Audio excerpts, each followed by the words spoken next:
হাসনাত আব্দুল্লাহ, ও নিয়ে গেছে 10 কোটি টাকা। এটা হলো সমন্বয়ের অবস্থা। 25 কোটির মেগা দুর্নীতি নাকি স্রেফ অগত্যা? আসিফ হাসনাতের বিরুদ্ধে কুমিল্লার প্রশাসকের চরম বিস্ফোরণ।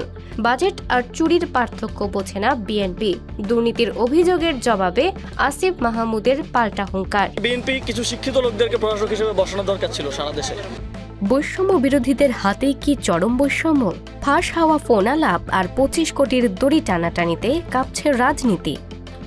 বৈষম্য এই একটি শব্দের বিরুদ্ধেই লড়াই করে বুকের রক্ত দিয়ে যারা একটি আস্ত সরকারের পতন ঘটিয়েছিল, আজ যদি তাদের বিরুদ্ধেই ওঠে সেই একই বৈষম্য আর প্রভাব খাটানোর ভয়ঙ্কর অভিযোগ, তবে আপনি তাকে কি বলবেন?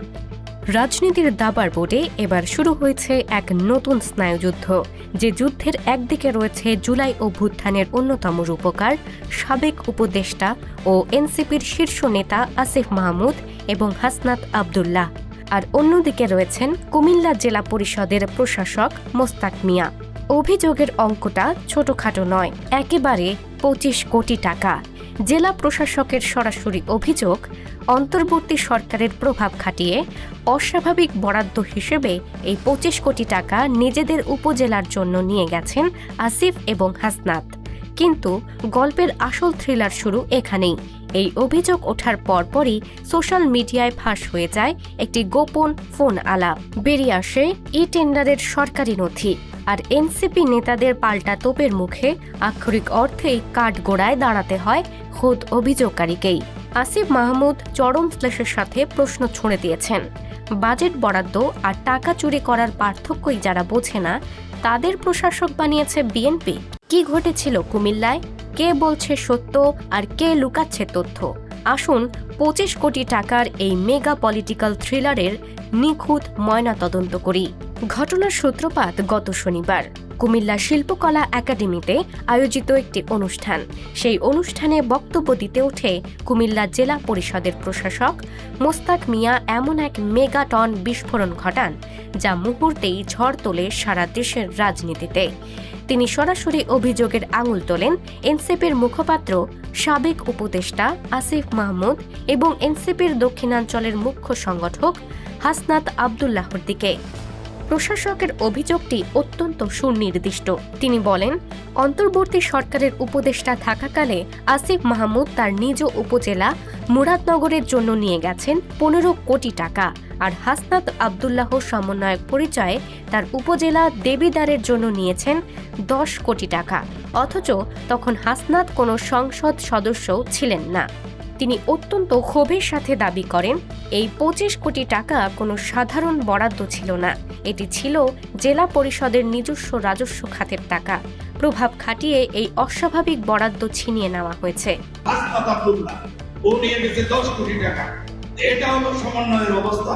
আসিফ মাহমুদ কি ছিল একটা, ও 15 কোটি টাকা নিয়ে গেছে, সেটা আমাদের নিজস্ব রাজস্ব টাকা আসলো।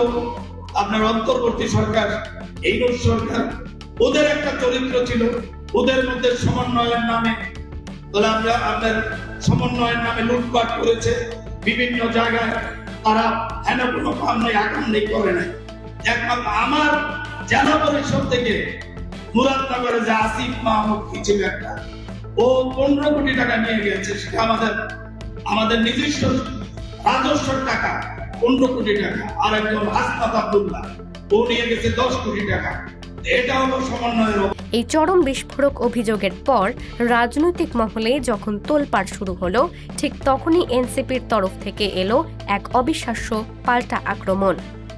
অভিযোগের কয়েক ঘন্টার মধ্যেই সোশ্যাল মিডিয়ায় একটি ফোন আলাপ ফাঁস করেন হাসনাত আব্দুল্লাহ, আর এই ফোন আলাপের অপর প্রান্তে ছিলেন খোদ সেই অভিযোগকারী প্রশাসক মোস্তাক মিয়া। অডিওতে মোস্তাক মিয়াকে রীতিমতো ব্যাকফুটে গিয়ে বলতে শোনা যায়, আমি কিন্তু বলি নাই যে আপনি টাকা খাইছেন, আমি বলছি ডেভেলপমেন্ট ওয়ার্কেই আপনারা 2 উপজেলায় 25 কোটি টাকা নিয়ে গেছেন বৈষম্য করে। মিডিয়াতে হয়তো পুরোটা আসে নাই। বৈষম্য বিরোধী আন্দোলন করছেন, এখন আপনার উপজেলায় গেছে 10 কোটি, প্রায় 10 কোটির কাছাকাছি, আর ওইখানে গেছে 15 কোটি। তা আপনি টাকা খাইছেন সেটা তো আমি বলি নাই। আমি বলছি যে ডেভেলপমেন্ট ওয়ার্কে আপনারা 2 উপজেলায় নিয়ে গেছেন 25 কোটি। তো বৈষম্য বিরোধী এটা না না ওইটাই বলছি, এটা হয়তো মিডিয়াতে পুরোটা হয়তো আসে নাই আর কি, সেটা হইতে পারে। হাসনাত আব্দুল্লাহ শুধু ফোন আলাপ ফাঁসি করেননি, তিনি প্রমাণ হিসেবে তার ফেসবুক পোস্টে 5 কোটি টাকা ব্যয়ের একটি টেন্ডারের হিসাবও প্রকাশ করেন। তিনি অত্যন্ত তীক্ষ্ণ ভাষায় প্রশাসকের এই বক্তব্যকে অগত্যা বলে উড়িয়ে দেন। হাসনাতের দাবি, দেবিদ্বার উপজেলার জন্য দেওয়া এই বরাদ্দ সম্পূর্ণ সরকারি নথিতে সংরক্ষিত আছে। উপজেলা প্রশাসনের মাধ্যমেই 42টি উন্নয়ন প্রকল্পে এই অর্থ ব্যয় হয়েছে। রাজস্ব বরাদ্দ আর এডিপি বরাদ্দের পার্থক্য না বুঝেই প্রশাসক এই মিথ্যা বয়ান দিয়েছেন। হাসনাতের এই প্রমাণ প্রকাশের পরদিন দুপুরে রাজধানীর কালশী বস্তিবাসীর মাঝে খাবার বিতরণ করতে যান আসিফ মাহমুদ। আর সেখানে দাঁড়িয়ে তিনি যে জবাবটি দিয়েছেন তা আক্ষরিক অর্থেই প্রশাসকের যোগ্যতা নিয়ে এক বিশাল প্রশ্নবোধক চিহ্ন এঁকে দিয়েছে। আসিফ মাহমুদ এই অজ্ঞতার জন্য সরাসরি নিশানা করেন প্রশাসক নিয়োগকারী দল বিএনপিকে। তিনি বলেন, বিএনপির কিছু শিক্ষিত লোকেদের প্রশাসক হিসেবে বসানো দরকার ছিল, অথবা তাদের একটি ট্রেনিংয়ের ব্যবস্থা করা উচিত ছিল। বিশেষ বরাদ্দ খাত আর রাজস্ব খাত তো এক নয়। বাজেট নির্ধারণ মানেই যে টাকা পকেটে নিয়ে যাওয়া নয়, এটাই যদি তারা গুলিয়ে ফেলেন তাহলে ওই চেয়ারে বসার কোনো যোগ্যতাই তাদের নেই। আসিফ মাহমুদ অত্যন্ত চরম একটা উদাহরণ টেনে বলেন, ওনারা বলেছেন আমরা নাকি টাকা নিয়ে গেছি, তাহলে তো এটাও বলা যায় যে জাতীয় বাজেটের 9,30,000 কোটি টাকা তারেক রহমান নিয়ে যাচ্ছেন। এত মূর্খ লোকজনের সাথে আমাদের এখন রাজনীতি করতে হচ্ছে, এটা খুবই দুঃখজনক। বিএনপি কিছু শিক্ষিত লোকদেরকে প্রশাসক হিসেবে বসানোর দরকার ছিল সারা দেশে, অথবা তাদের একটা ট্রেনিং এর ব্যবস্থা করা দরকার ছিল। ওই বিশেষ বরাদ্দ খাত আর রাজস্ব খাত তো এক না, এটা যদি ওনারা গোলায় ফেলেন তাহলে ওনাদের ওইখানে বসার আসলে কোনো যোগ্যতাই নাই। প্রথমে বলছেন নিয়ে গেছে, তারপরে আবার হাসান আব্দুল্লাহ ভাই যখন কল দিলেন তখন তিনি বলছেন যে আমি তো আসলে নিয়ে গেছে বুঝাই না, আপনারা বরাদ্দ দিচ্ছেন। তাহলে আমরা এখানে তাহলে এটাও বলা যায় যে তারেক রহমান 9,30,000 কোটি টাকা নিয়ে যাচ্ছেন। এটা তো বাজেট নির্ধারণ করা হচ্ছে, এটাকে তো মানে এত মূর্খ লোকজনের সাথে আমাদের এসে এখন রাজনীতি করতে হবে, এটা খুবই দুঃখজনক। কিন্তু এত কিছুর পরও জেলা পরিষদ প্রশাসক মোস্তাক মিয়া কি তার অবস্থান থেকে সরে এসেছেন? না। এক সাক্ষাৎকারে তিনি অত্যন্ত দৃঢ়তার সাথে এনসিপি নেতাদের উদ্দেশ্যে আবারও চ্যালেঞ্জ ছুড়ে দিয়েছেন। তিনি দাবি করেছেন, হাসনাত আব্দুল্লাহ তার ফোনালাপের খণ্ডিত বা এডিটেড অংশ প্রচার করেছেন। মোস্তাক মিয়া এবার সামনে এনেছেন এক নিখাত নৈতিক এবং রাজনৈতিক প্রশ্ন। তিনি বলেছেন, ওরা টাকা পকেটে নেয় নাই, কিন্তু জেলা পরিষদের মাধ্যমেই প্রকল্পের নামে 25 কোটি টাকা তারা নিজেদের উপজেলায় নিয়ে গেছে। তারা এটা অস্বীকার করতে পারবে না। তারা বলুক যে তারা টাকা নেয় নাই, আমার জেলা পরিষদের মাধ্যমে এই টাকা যায় না, এরা বলুক। আর ঠিক এখানেই শুরু হয়েছে আসল বিতর্ক। মোস্তাক মিয়া বলেন, পাশাপাশি অন্য উপজেলাগুলোতে দেওয়া হয়েছে মাত্র 10 বা 20 লাখ টাকা। এই বৈষম্যের কথা বলেই তো আপনারা আন্দোলন করেছিলেন, আর আজ যারা এই আন্দোলনে ছিল তারাই নিজেদের এলাকার জন্য কোটি কোটি টাকা নিয়ে চরম বৈষম্যের সৃষ্টি করেছে।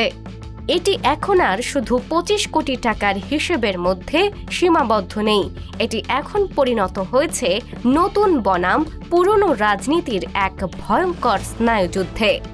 একদিকে এনসিপি নেতারা প্রমাণ করতে চাইছেন যে পুরনো ধারার রাজনীতিকরা প্রশাসনিক জ্ঞানহীন এবং তারা উন্নয়নকে চুরি হিসেবে দেখছেন, আর অন্যদিকে প্রশাসকের দাবি পকেটে না নিলেও প্রভাব খাটিয়ে নিজের এলাকার জন্য সিংহভাগ বরাদ্দ ছিনিয়ে নেওয়াটাও এক ধরনের বৈষম্য। বাজেটের বরাদ্দের এই পার্থক্য কি আসলেই অজ্ঞতা, নাকি উন্নয়নের মোড়কে নতুন কোনো প্রভাব বিস্তারের কৌশল? বৈষম্য দূর করতে এসে কি নতুন কোনো বৈষম্যের জন্ম হচ্ছে? ফাঁস হওয়া ফোন আলাপ আর টেন্ডারের নথির বাইরেও রাজনীতির এই ময়দানে লুকিয়ে আছে আরও অনেক অজানা হিসাব নিকাশ, যার উত্তর হয়তো খুব শিগগিরই খুঁজে পাবে দেশের সাধারণ মানুষ। পর্দার আড়ালের রাজনৈতিক গেম, বরাদ্দের নেপথ্য কাহিনী এবং খবরের পেছনের বস্তুনিষ্ঠ বিশ্লেষণ সবার আগে পেতে চোখ রাখুন আমাদের চ্যানেলে। এতক্ষণ দেখছিলেন ইকো অফ বাংলাদেশ। প্রতিদিনের এমন নিউজ আপডেট পেতে সাবস্ক্রাইব করুন আমাদের চ্যানেল, সেই সাথে অন করে রাখুন বেল আইকন।